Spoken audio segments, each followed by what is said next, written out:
27واں پارہ سورۃ القمر، آیت نمبر 51۔ اعوذ باللہ من الشیطان الرجیم، بسم اللہ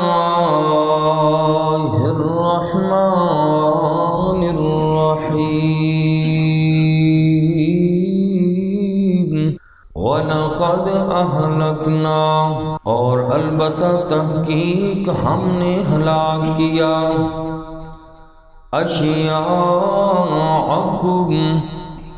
تمہارے جیسوں کو، فَهَلْ مِن مُدَّکِرٍ، پس ہے کوئی نصیحت حاصل کرنے والا، وَكُلُّ شَيْءٍ، اور جو کچھ بھی، فعلوہ، انہوں نے کیا، فی الزبر، نامہ اعمال میں درج ہے، وکل صغیر، اور ہر چھوٹا، وکبیر، اور بڑا، مستطر، لکھا ہوا ہے۔ آج کی اس آیت مبارکہ میں دنیا میں کفار کی جو سزا اس سے پہلی آیات میں ذکر کی ہیں اور کافروں کے بارے میں سزا کا بیان تھا، تو فرمایا دنیا کے اندر جو سزائیں کفار کو ملتی ہیں یہ سزائیں عبرت کے لیے ہوتی ہیں۔ ضروری نہیں کہ ہر کافر کو دنیا ہی میں سزا ملے۔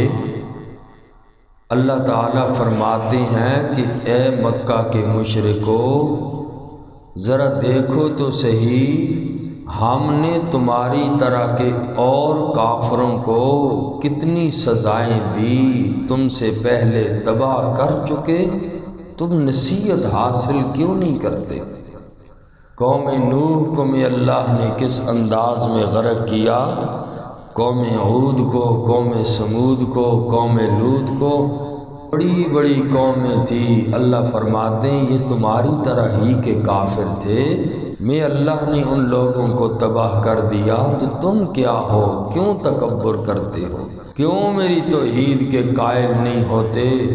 کیا تم میں سے کوئی بھی ایسا نہیں کہ ان کے حالات سن کر تم عبرت حاصل کرو، اللہ کی نافرمانیوں سے بچ جاؤ؟ تو فرمایا یہ دنیا میں نافرمانوں کو جو سزائیں دی جاتی ہیں باقی لوگوں کے لیے عبرت کا سامان ہے، عبرت حاصل کرنی چاہیے، اور اصل سزا تو ان لوگوں کو آخرت میں ملے گی۔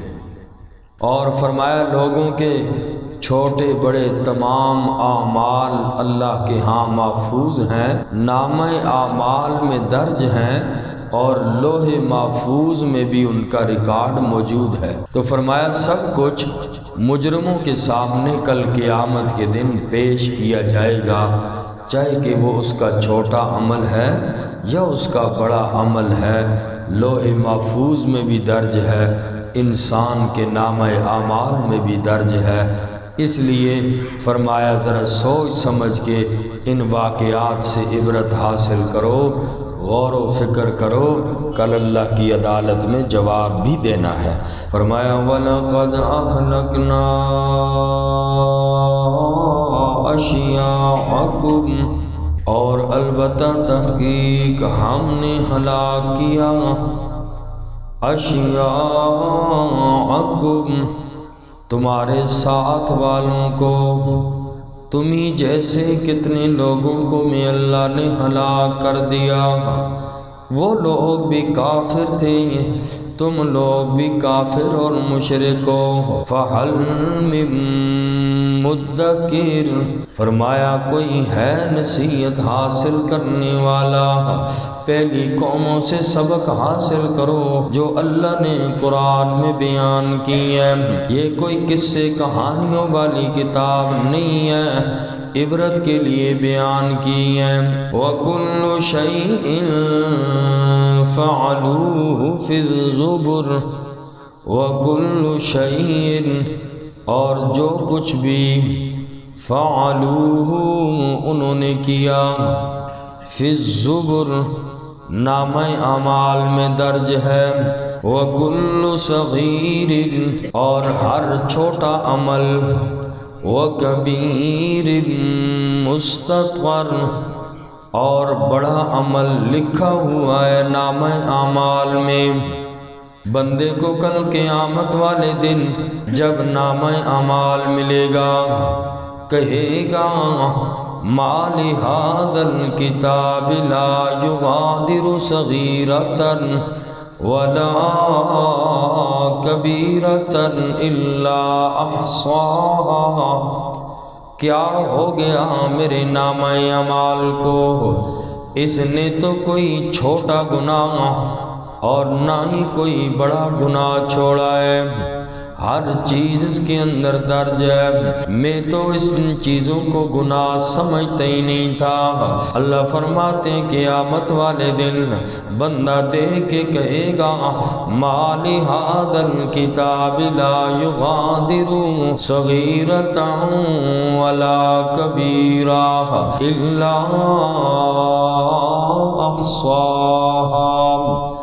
لہٰذا انسان کو قدم قدم پھونک کے رکھنا چاہیے، دیکھے تو صحیح کسی بندے کا کوئی حق نہ مارے انسان، اسی طریق سے کوئی بھی اللہ کی نافرمانی والا کام نہ کرے، چاہے دنیا والا کوئی دیکھے نہ دیکھے، اللہ کی ذات ضرور دیکھ رہی ہے۔ قیامت والے دن ہر چیز بالکل واضح ہوگی۔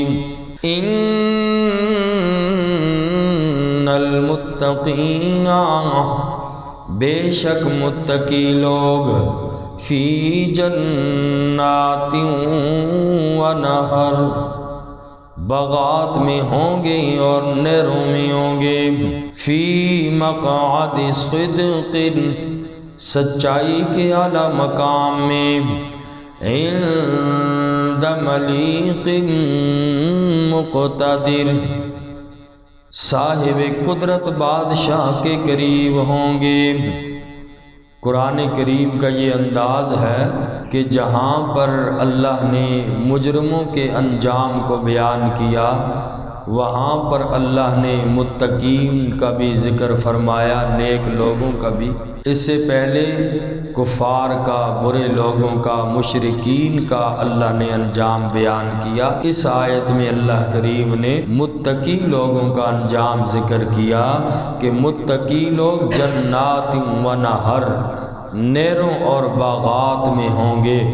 متقی انسان وہ ہے، حضرت عبداللہ ابن عباس رضی اللہ تعالی عنہ کی تفسیر کے مطابق متقی وہ ہے جو انسان کفر سے بچ جائے، جو انسان شرک سے بچ جائے، جو انسان نفاق سے بچ جائے، بد عقیدگی اور گناہوں سے بچ گیا، وہ متقی انسان ہے۔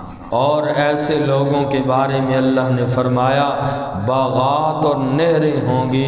سورہ محمد آیت نمبر 15 میں فرمایا 4 طرح کی جنتیوں کے لیے نہریں ہوں گی، صاف پانی کی اور شہد کی نہر ہوگی، دودھ کی نہر ہوگی اور شرابن طہورا کی نہر ہوگی، پاک اور صاف شراب ہوگی۔ یہ 4 طرح کی نہریں متقین کے انعام کے طور پر ہوں گی، اور اس کے مقابلے میں جہنمیوں کے لیے اللہ اکبر پینے کے لیے قرآن نے جن چیزوں کا ذکر کیا، زمہریر ہوگا، خون اور پیپ ٹھنڈا اتنا ہوگا کہ بالکل وہ لوگ پی نہیں سکیں گے، اور پھر گرم پانی ان لوگوں کو گرم پانی پلایا جائے گا، قریب لایا جائے گا تو چہرے جھلس جائیں گے، اور 1-2 قطرے نیچے جائیں گے تو آنتیں باہر نکل آئیں گی۔ فقطع امعاءہم سورہ محمد میں فرمایا، اور ان کی آنتیں پیٹ خالی ہو جائے گا، ایسا سخت پانی، فرشتے پھر اٹھا کر ان کی آنتیں منہ میں ڈالیں گے۔ اللہ اکبر کبیرہ۔ اللہ تعالی جہنم سے ہم سب کی حفاظت فرمائے۔ فرمایا فی مقعد صدق، فی مقعد بیٹھنے کی جگہ، صدق سچی، یعنی سچی بیٹھک ہوگی کہ اس سے بہتر اور کوئی جگہ نہیں ہوگی۔ فرمایا پھر یہ کہاں ہوگی؟ عند ملیک مقتدر، اللہ کے پاس، قدرت والے بادشاہ کے پاس ہوگی یہ سچی بیٹھک، اور یہ بیٹھنے کا اعلیٰ مقام جنتی اور متقی لوگوں کے لیے ہوگی۔ فرمایا ان المتقین فی جنات و نہر، بے شک متقین کے لیے باغات ہوں گے، نہریں ہوں گی، یا متقی لوگ باغات اور نہروں میں ہوں گے۔ فی مقعد صدق، سچائی کے اعلیٰ مقام میں، عند ملیک مقتدر، صاحب قدرت بادشاہ کے قریب ہوں گے۔ اللہ تعالی ہم سب کو اول واہلے میں جنت الفردوس نصیب فرمائے، اور جہنم کی آگ سے اللہ ہم سب کی حفاظت فرمائے۔